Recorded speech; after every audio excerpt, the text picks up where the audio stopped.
Hey guys, CryptoMang here. I got a few questions that I'll answer in this video from some of my subscribers regarding overclocking and simple mining operating system, SMOS for short.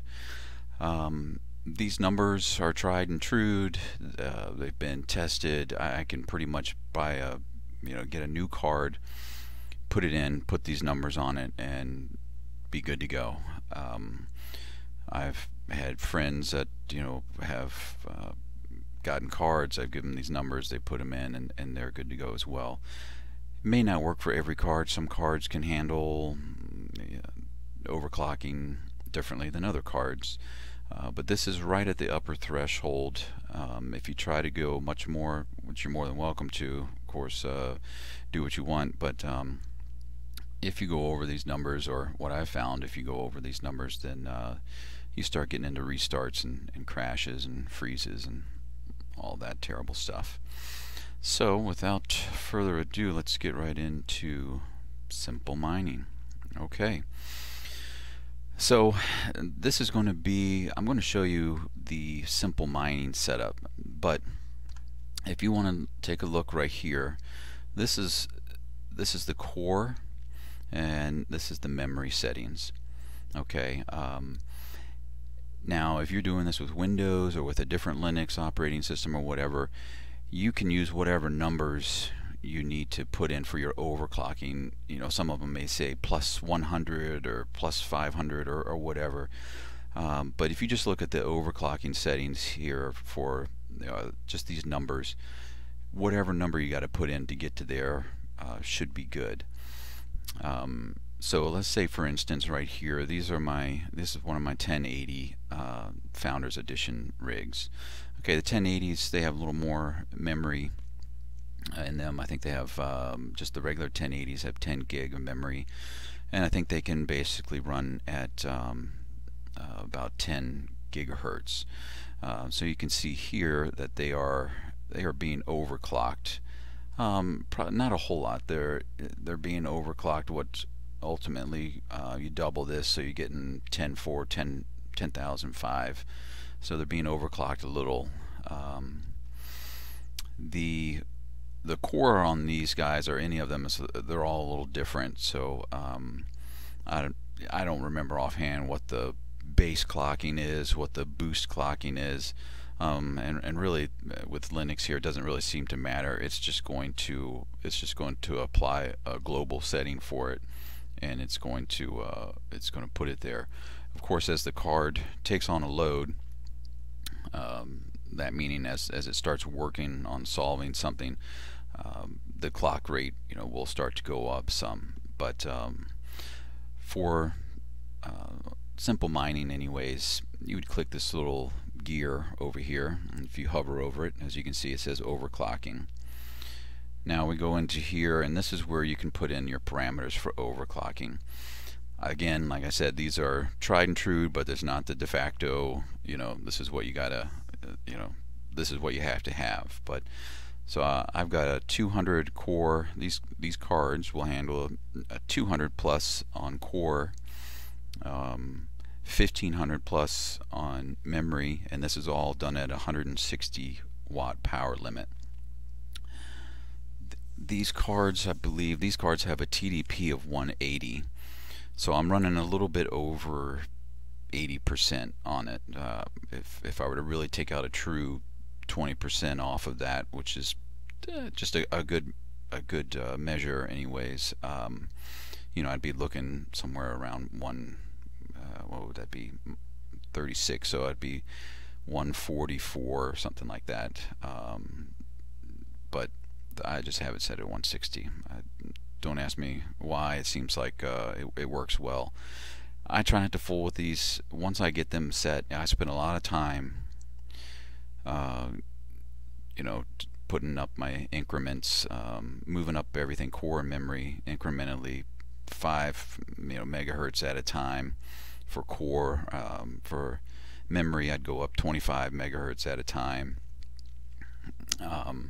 So I spent a lot of time getting into these numbers. It's stable. The hash rate, you know, each increase seemed to be worth it to me for the hash rate that I would get, and so I leave it. I like to just set it and forget it. And so, you know, as you look at it here, it's not always a one-for-one. Like, you know, if I'm overclocking the memory on this to, you know, it says 1500, and that's probably coming from, you know, all these are based off of the base settings, and at the power watt that I've got it set at.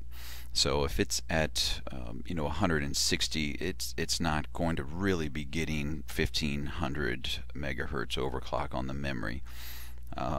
If I were to put that up to 180, it probably would, and then it would probably crash, because at 180 it's getting that full 1500 overclock setting, and it's not going to like that. It's pretty simple, you know, setup here. As you can see, I can do each individual card.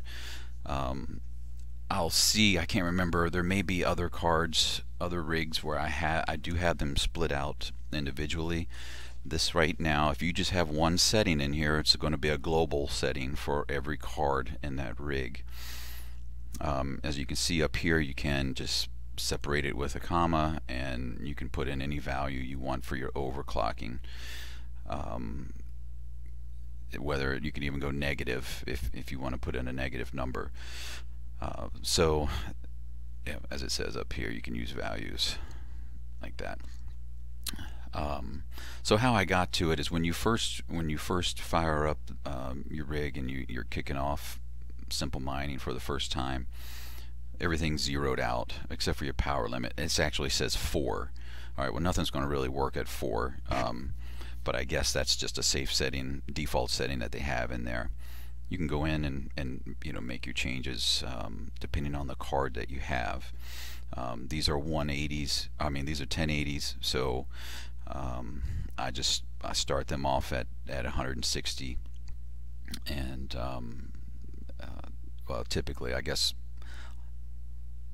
historically when I first started it, I probably would start it at like 130 or so, but I've worked my way up here to 160. But for each one of these, for like the core and the memory, I first started off with like no core, and 100 on memory, and then I've just slowly incremented my way up. But I can tell you right now, these are solid for the 1080 FEs. And again, these numbers don't really matter if you're using Afterburner or whatever. I don't use any of that because I don't use Windows. But but what you want to look at are these numbers over here. Okay, whatever you're using, if you can get it to where whatever your settings are to put it in this range here, which for these 1080s is going to be somewhere in the high 1800s to the mid 1900s for your core, and 5200 for your memory. Remember, that gets doubled, so that's actually 10,500 ish for that. That's what you're really looking for. Okay, if you're using simple mining, you can copy these numbers right in. Okay, and it's a great start. If you want to cut it in half, or if you want to drop each number down by 20% or something, and then work your way up, you can do that. My recommendation would be to put these right in here and just see how it works. It works great for me and other people that I've given these numbers to. So that's the overclocking. You've got your target temperatures. I usually keep I just put it on 75. The fan speeds, these are minimums. So the fan, if whatever you set this on, the fan will constantly run at that speed, unless it has trouble keeping it at that target rate. Then it will go up. I like to keep it around 70. Typically it stays around 70. You can't individually do the cards, but it does cards individually for you. So if I were to go over here and he just updated this a couple of weeks ago or a week ago, and it'll always show you whichever GPU is running the hottest and the highest percentage on your fan. So, and that one just disappeared. The rig didn't disappear, just the console disappeared. And it'll do that from time to time just because of this algorithm that I'm using to mine ZEC. Okay. I'm not going to go over a full tutorial on SMOS on this time, but it's just basically for the overclocking aspect of it, as I've had several questions regarding that. Anyways, if you hover over it, you can see my numbers. The top numbers are the temperatures of each GPU in that rig. Of course, the bottom number is the are the fan speed, or is the fan speed. I like to keep it high enough to where it stays a constant number. You just wear out your fan over time if it's constantly fluctuating up and down. You know, if I were to put it on 30 or something, or 50, it would constantly be going up to 70 and then back down to 50. So try to keep it at whatever the number is that will keep it at a constant speed. So those are for the 1080s, not the TI or anything like that. And so, like up here, these are the 1080 FTW3 Elites, the K1s. They actually have 11 gigs of memory, and they will run at 12. Is that right? They will run at 12 gigs. These guys, they're not an FE, so they're not a blower style. So these guys, when they're in there side by side, even though I've skipped a space, this is just one little kind of test rig that I have. It's a computer case, but these guys run hotter because they don't the airflow on these isn't as efficient as the FEs.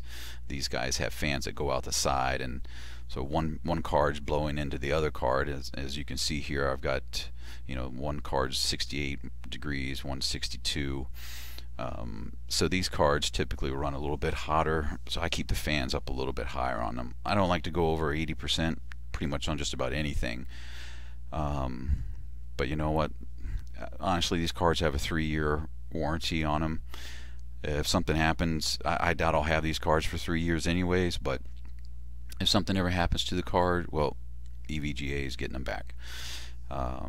So, and you can see on like this, on these settings here, and this is for the, and I wouldn't even recommend buying these cards. This is just something I did kind of just I hate to say it, but for grins and giggles. It's not like I have a whole bunch of money or anything, but maybe I'm just poor at money management. We'll say that. But and these are some of the settings. You know, these are the settings that I've gotten to with these guys. As you can see, these are at a location where I don't give a shit about power or electricity, so they're set at their max, which is 250 watts, which is also why they run hotter. If I were to bump this down to 200, which would be at their 80%,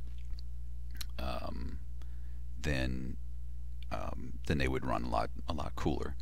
All right, so just kind of disregard that. Not too many people probably will have those cards, and nor should you. So the 1080s are good cards. The 1070s, these are probably the cards I'd recommend. And all of them are Founders editions. The blower style sucks in from the very front of the card, which would be facing the front of your case or wherever, and it blows out through the port side of the card. These guys, you can see it's got a couple of resets on here. This number here is how many restarts. That could be for any number of reasons. It could be for overclocking. It could be that I've made a change and I've switched to a different coin. Every time you switch, it increments up your restart here. So so that's, you know, that's not bad at all. I mean, my rig time here, it's up 2 hours and 6 minutes, and I did a restart on it, a manual restart, a little while ago. But temps here's one you can see. You know, I've got one card that seems to want to run a little bit hot. So his fan cranks up to like 72 or so. That's still fine. You know, you're going to get some fluctuations like that, but as long as it's not constantly fluctuating, you know, fan speed from 30 to 70 to 80 and then back, then you're good. Alright, so these numbers here are going to be a little different because on the 1070s they actually have 8 gig of memory, and they run at 8 gigahertz as their baseline. So they're gonna have some different numbers. Again, these are the numbers that you just want to achieve. These guys will actually hold in the 1900s, you know, really well. I don't know the numbers off the top of my head, but they actually have a faster core speed than the 1080s. I think more of a boost in that, but again, with this Linux, the boost isn't so much of a factor. Here are the overclocking settings that I use for these guys. Again, you can take these numbers, if you're using this, you can take these exact numbers, throw them in. It's a great place to start. It's probably a place where you're even going to stay. Again, I've done a lot of the troubleshooting and the you know, experimenting, I guess, with all this to get to these numbers, and pretty much where they are is, you know, if I were to add 10 more to the memory overclocking, it would probably make me start to get, you know, some crashes. It might not happen right away, but sooner or later, you know, there would probably be some crashes. So the core, I'm going to tell you, you can't, I don't even think I could add 1 to that, maybe. I mean, that's how close to the line. And again, every card is different. So, you know, you may have a card that can't handle 200. If that's the case, if you get resets, you know, then you put that down to, you know, take 5 off of that and go down in 5 increments, or increments of 5. Sorry. So those are the 1070s. You know, I've got a 1080 Ti rig down here. As you can see, these guys 70, you know, temps in the low to mid 70s, cars running at 70. It's funny because the higher end cards you get to, the slower their CPU core is, or the lower their CPU core is. So these guys, even though they have more memory, I believe they are the 1080 Ti's are 10. I believe they're 10 also, 10 gig. So these guys are 8 and 10. They might be 12 actually. I can't remember off the top of my head, but anyways, these are the 1080 Ti's. These numbers here for your core are ultimately what you're shooting for. These numbers here for your memory, the same. Now you're going to see I have a card here that didn't want to play nicely with my global settings, so I had to break it out. So you know, I've got these all set at 195, except for this troublesome soul who maybe was just you know, wasn't too lucky with the silicone lottery, but and I may actually send him back because, you know what, he's defective, you know. So you know, I keep tossing that around, but really, if I wasn't so lazy, I probably would have already taken it out and sent it back. But that's just how much I don't want to mess with these rigs anymore. You know, setting them up is good, and getting them up and running and tinkering with it is good, but honestly, you just want to set it, forget it, and you really not have to mess with them much. So he's hanging in out there. He's hanging out there, not doing his, you know, not pulling his fair share, but oh well.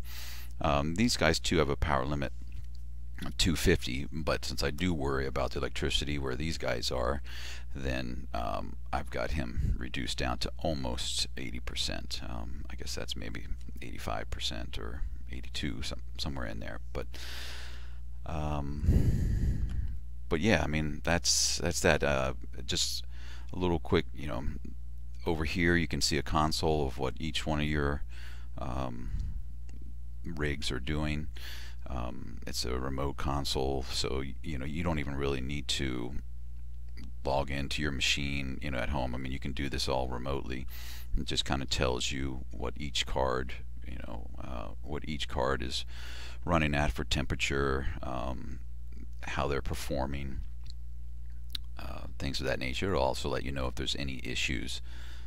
But again, I don't want to get into a whole simple mining review here. I like it. It works well.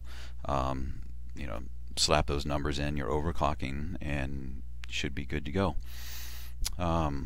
I think this was probably about the longest video I did, and I'm tired of talking. So I will see you guys on the next one, where I hope it will be, I'm planning on it being the actual rig dimensions that I use and how I put it together, and hopefully you guys will enjoy that one. Alright guys, until next time, take care and happy mining. See ya.